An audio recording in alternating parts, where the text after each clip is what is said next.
I'm doing a vlog from my dad's truck today. This is not my truck. This is my father's truck. I don't like driving it a lot because it's got such low miles and it's such a clean old truck, but I need it this weekend because I'm gigging again. And my Suburban has had a transmission out in it since September. Now, the reason I didn't get the transmission fixed since whatever it was, August or September when it went, was because I had a choice to make. Do I fix the transmission or do we eat? Because it's been a rough year. Now, the good news is today I went and bought a transmission for my truck. I don't have the money to have it installed yet. I can't do it one-handed. I got to hire it done. But I have the transmission, and hopefully maybe next week I can get it installed in the truck. I can stop driving my father's truck and we can get back in the Suburban and back to the way things usually are. Now, I've been really positive on the channel this year for a reason, because I knew a lot of you were hurting. A lot of you were struggling. We all have been. I look back and I'm afraid that I made it look like life was easy for me. And it wasn't. I mean, we had to change a lot of things. Anything that resembled savings is gone. We ate different. We lived different in general. We all did because none of us could work. I say none of us. Some people did. And I know you're going to go in the comment section and say, hey, here in South Texas, it's never been any different. Well, most places in the world it's been different. We couldn't go out and do it. Or we were doing it in a very limited capacity where it was like DJ Apocalypse for a lot of us.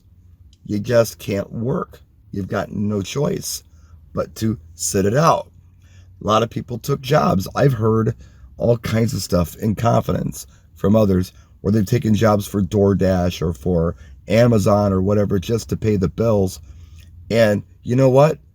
Thumbs up to you guys. You did what you had to do. I am a little disappointed that you had some shame in that, because I don't think there should be any shame in that. Anytime you're taking care of you and your family, you should never be ashamed of it. Anything you've got to do to make it happen, you need to make it happen. But yeah, things are starting to get a little better. In fact, they're so good, even though I can't afford to have my transmission I just bought installed. I just came out of the Starbucks drive-thru. I'm treating myself. I don't do this very often anymore, but nice caffeine. But I think there's light at the end of the tunnel. I'm starting to see it now. I'm going to be doing my third gig of the season on Saturday. I'm happy to do it. They're good gigs. People are ready to party. So, yeah, I think maybe this DJ Apocalypse thing, for the most part, in most places, is coming to an end, if it hasn't already ended. I'm going to have a pretty busy June. July is filling up. I just got another gig yesterday. And I want to thank people like my agent for looking out for me, and local DJs like my dude Big Ron for taking care of me. Thank you, Big Ron, for throwing gigs my way.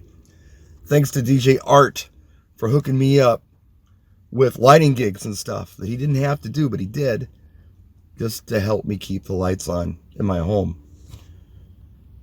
Yeah, like I said, try to keep it positive, and I think I did a pretty good job.